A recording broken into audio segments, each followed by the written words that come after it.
Most people don't know this, but there's a brain structure called the anterior midcingulate cortex. As we pointed out before, that's a noun, it's a name, it doesn't mean anything. Right. We could call it the Cookie Monster. Right.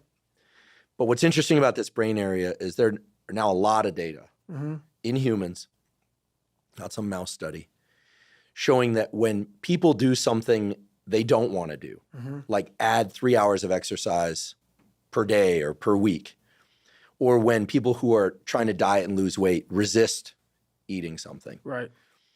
When people do anything that they, and this is the important part, that they don't want to do. Right. It's not about adding more work, it's about adding more work that you don't want to do. Yes.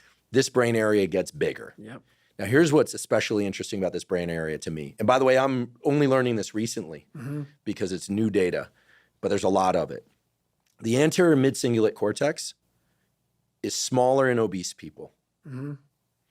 It gets bigger when they diet. It's larger in athletes.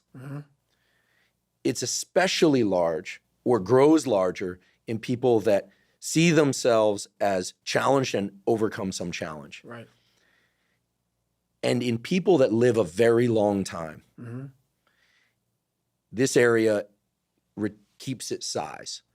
In many ways, scientists are starting to think of the anterior midcingulate cortex not just as one of the seats of willpower, right, but perhaps actually the seat of the will to live.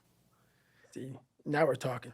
And when I learned about the anterior midcingulate cortex, I was like almost out of my seat. And I've been in the neuroscience game since I was 20. We're the same age. And I was so pumped because I've heard of the amygdala, fear, prefrontal cortex, it's planning and action.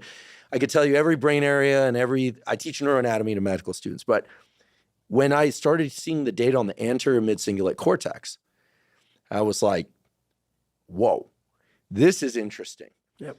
And all the data point to the fact that we can build this area up. Yep. But that as quickly as we build it up, if we don't continue to invest in things that are hard for us, that we don't want to do, that's the part that feels so Gauguin-esque to me, that we don't want to do. Like if you love the ice bath, yeah, I love the ice bath, and you go from 1 minute to 10 minutes, guess what? Your anterior midcingulate cortex did not grow. None. But if you hate the cold water, if you're afraid of drowning and you get into water and put your head under, then your anterior and survive, then the anterior midcingulate cortex gets bigger. But if you don't do it the next day, or if you do it the next day and you enjoy it, because hey, I did it yesterday, woohoo, happy me, Merry Christmas, as you would say. Merry Christmas. Guess what? The anterior midcingulate cortex shrinks again. Yep. To me, this is one of the most important discoveries that neuroscience has ever made, because it's that I don't want to do something, but do it anyway. That's right.